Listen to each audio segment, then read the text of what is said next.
सबसे पहले glorious coaching में आप सभी का स्वागत है। आज हम लोग पढ़ रहे हैं चैप्टर 1 जिसका नाम है रियल नंबर। रियल नंबर मतलब वास्तविक संख्या।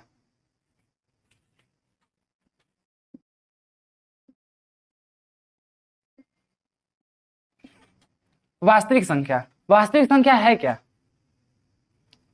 वास्तविक संख्या पढ़े तो सबसे पहले वास्तविक संख्या है क्या जानेंगे ना। वास्तविक संख्या वो सारी संख्या है, दो तरह की संख्या, एक वास्तविक तो एक इमेजिनरी होगा, काल्पनिक संख्या। तो हम लोग पढ़ रहे हैं वास्तविक संख्या। अभी काल्पनिक संख्या के बारे में हम लोग बात करेंगे। वास्तविक संख्या वह संख्या है जिसका हम वर्ग करते हैं। कोई भी संख्या हो, अगर हम उसका सबसे पहले क्या करेंगे, वर्ग करने पे अगर वह संख्या आ जाता है प्लस में, पॉजिटिव, अगर वह संख्या किस में आता है, पॉजिटिव या फिर जीरो, किसी भी संख्या, a number whose square is either zero या फिर बोल सकते हैं पॉजिटिव, अगर आता है तो हम बोलेंगे कि वह संख्या क्या है, वास्तविक संख्या। यही दो कंडीशन है। अब वास्तविक संख्या में बहुत सारी संख्या आ जाएंगी, जैसे कुछ एग्जांपल्स ले लेते हैं।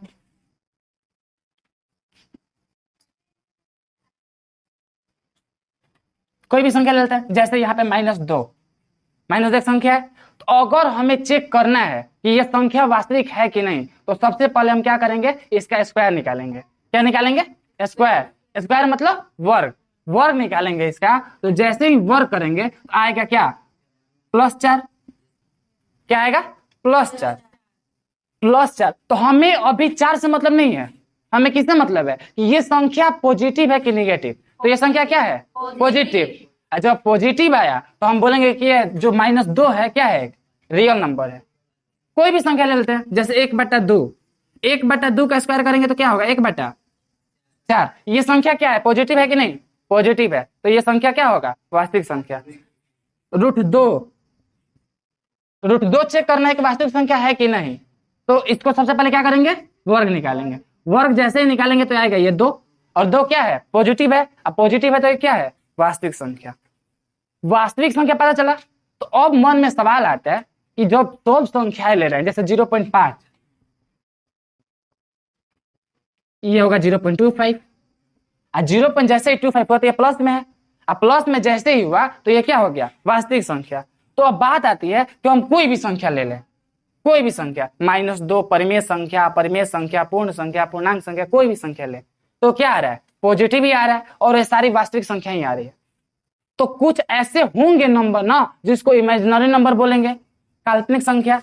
तो काल्पनिक संख्या का कोई इमेज ही नहीं बन रहा है हमारे माइंड में काल्पनिक संख्या का कोई इमेज बन ही नहीं रहा। तो आखिर काल्पनिक संख्या क्या है, तो काल्पनिक संख्या का कुछ एग्जांपल्स ले लेते हैं। काल्पनिक संख्या का कुछ एग्जांपल्स ले लेते हैं, जैसे यहां पे मैंने लिया √2, क्या लिया, √2।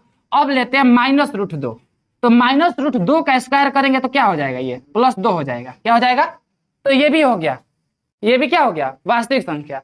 तो इमेजिनरी नंबर क्या है, तो इमेजिनरी नंबर बोलेंगे कि रूट अंदर -2, रूट अंदर -3, रूट अंदर -5, ये सारी संख्या क्या होंगी, इमेजिनरी नंबर।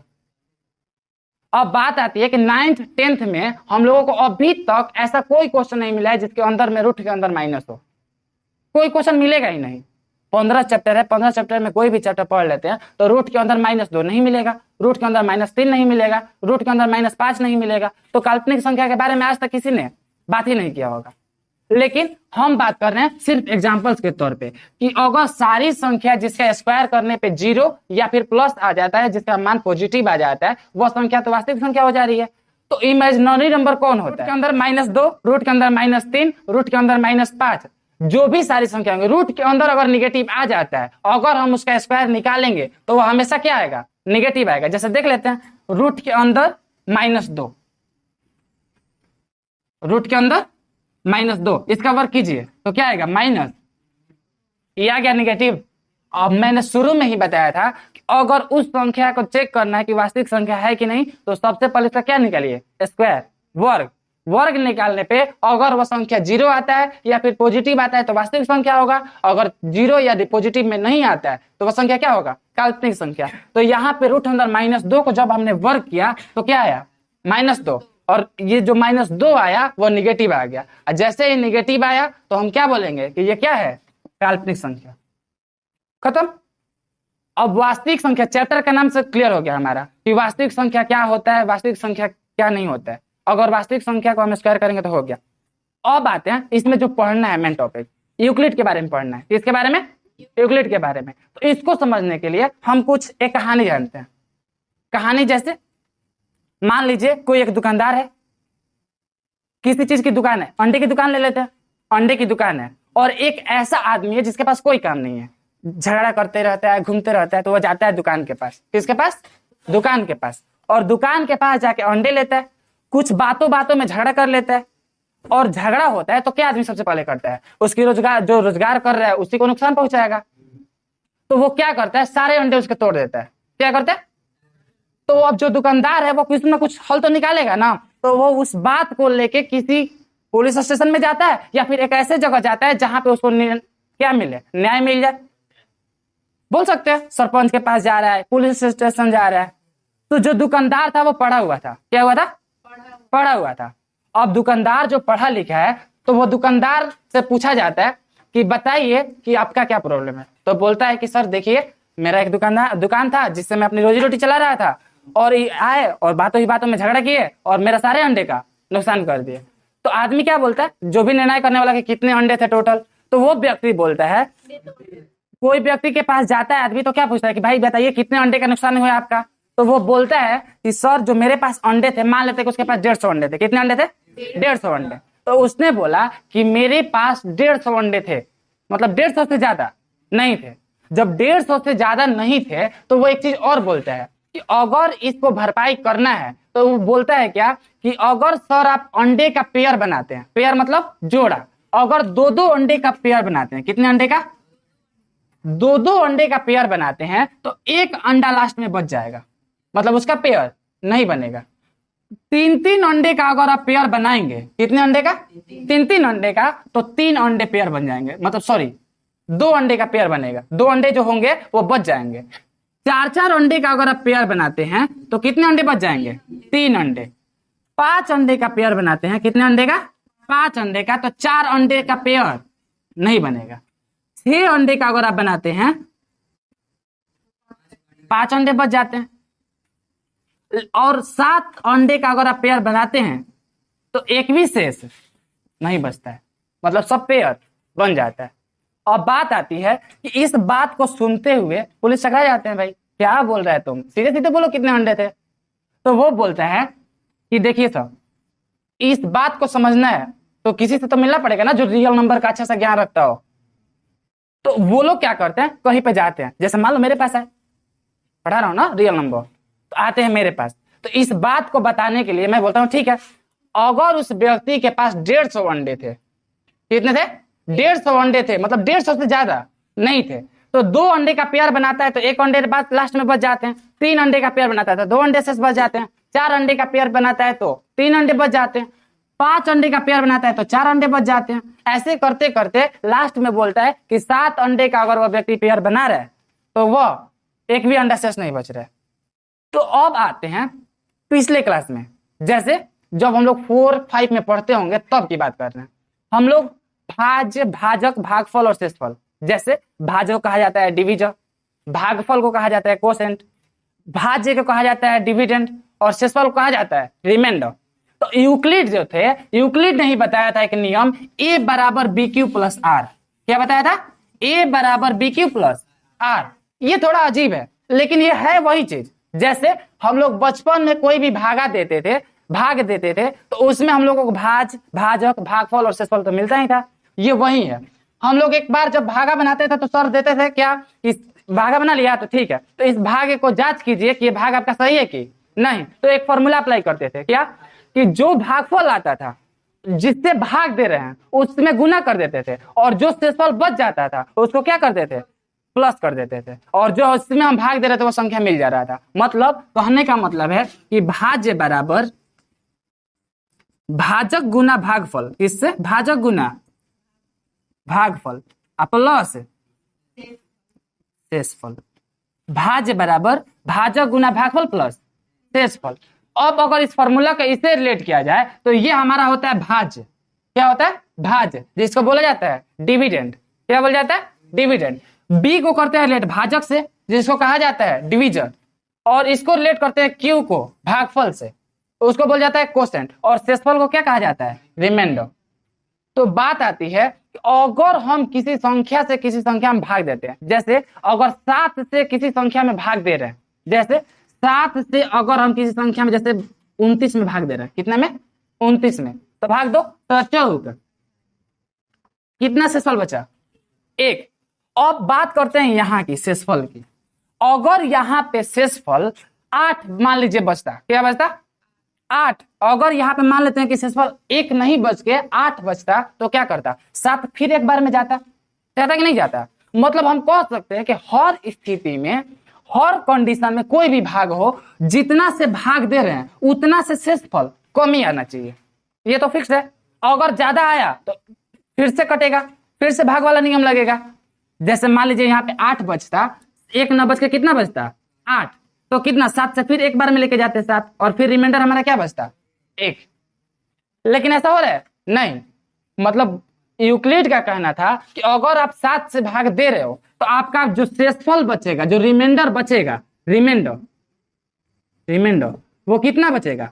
या तो 0 बचेगा, या फिर 1 बचेगा, 2 बचेगा, 3 बचेगा, 4 बचेगा, 5 बचेगा, नहीं तो इतना ही ना बचेगा। 7 अगर मान लीजिए 7 भी बचता तो एक बार में कट जाता, नहीं कटता? कट जाता।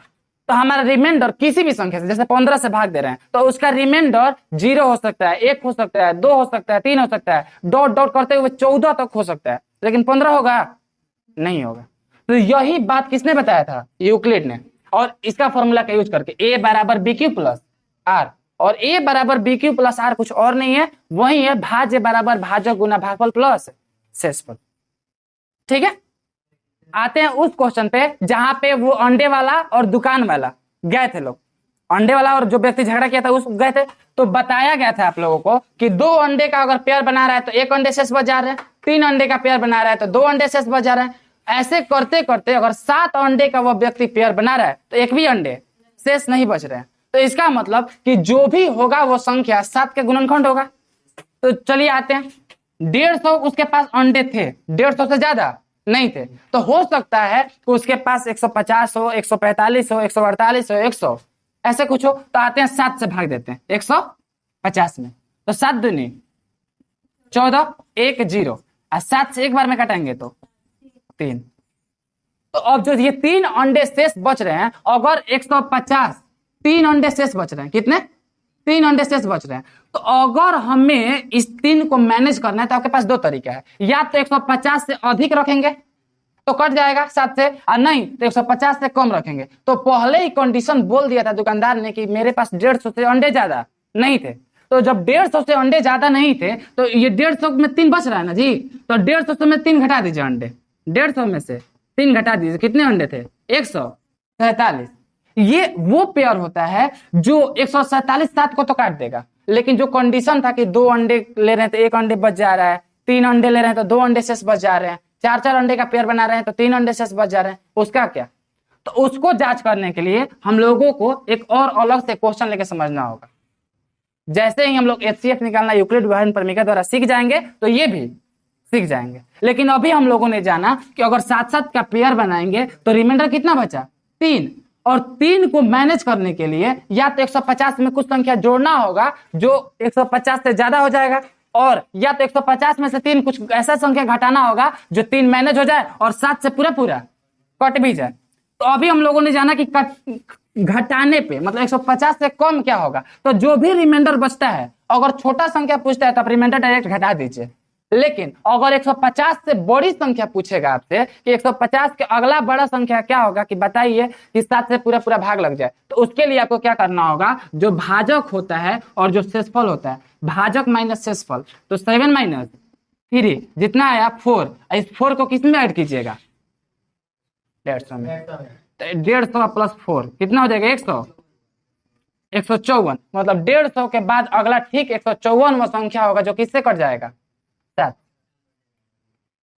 अभी ये क्वेश्चन हमारा अधूरा है, क्योंकि जो बात अधूरा हम लोगों ने छोड़ा है कि पेयर बनाना है, 2 का पेयर बनाएंगे तो 1 रिमाइंडर बच जाएगा, 3 का पेयर बनाएंगे तो 2 रिमाइंडर बच जाएगा। इस बात को समझने के लिए हमें यूक्लिड का बेसिक जानना बहुत ज्यादा जरूरी है। तो उस बात को समझने के लिए हम लोग आते हैं एक अलग क्वेश्चन पे। इस क्वेश्चन को करेंगे, लेकिन इस क्वेश्चन को करने के लिए हमें उस क्वेश्चन को समझना बहुत जरूरी है, ठीक है ना।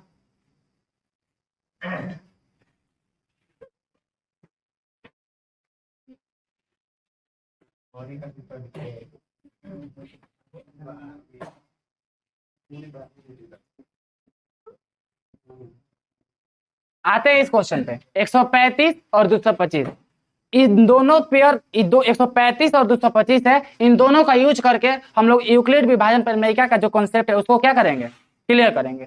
सबसे पहले बात आती है 135 और 225 का अगर हम बोल दे कि डायरेक्टली एचसीएफ निकालिए तो आप डायरेक्टली 135 और 225 का निकाल लोगे करके। 135 एक बार में जाएगा, 90 एक बार में कटेगा, 135 फिर कटाएगा, 45 और 45 से 90।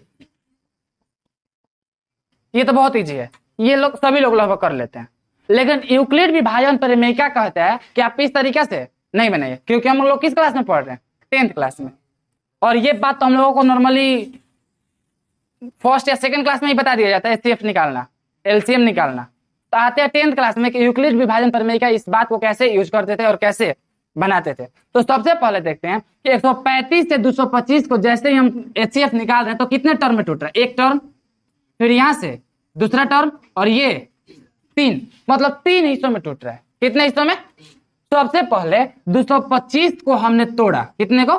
225 को जब हमने तोड़ा 135 से, तो यहाँ पे भाज्य बराबर, और यहाँ पे भाज्य क्या है हमारा 225, तो भाज्य बराबर फॉर्मूला होता है भाजक गुना भागफल प्लस शेषफल। तो पहले टर्म में आते हैं, ये बाकी टर्म को इग्नोर करते हैं अगर, तो यहाँ पे 135 भाजक है, 1 शेषफल भागफल है और 90 शेषफल है। तो 225 बराबर लिखेंगे तो नियम कहता है भाग का भाजक गुना भागफल प्लस शेषफल। तो 135 गुना 1 भाजक भागफल हो जाएगा, 135 गुना 1, कितना शेषफल बचा है 90, टूट गया।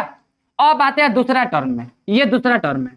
दूसरा टर्म में जैसे ही हम आते हैं 90 और 135 कट रहा है, तो यहाँ पे हमारा जो भाज्य होगा वो कितना हो जाएगा 135।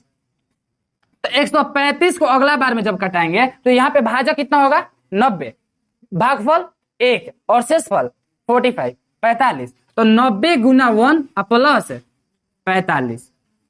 अब आते हैं तीसरा टर्म में।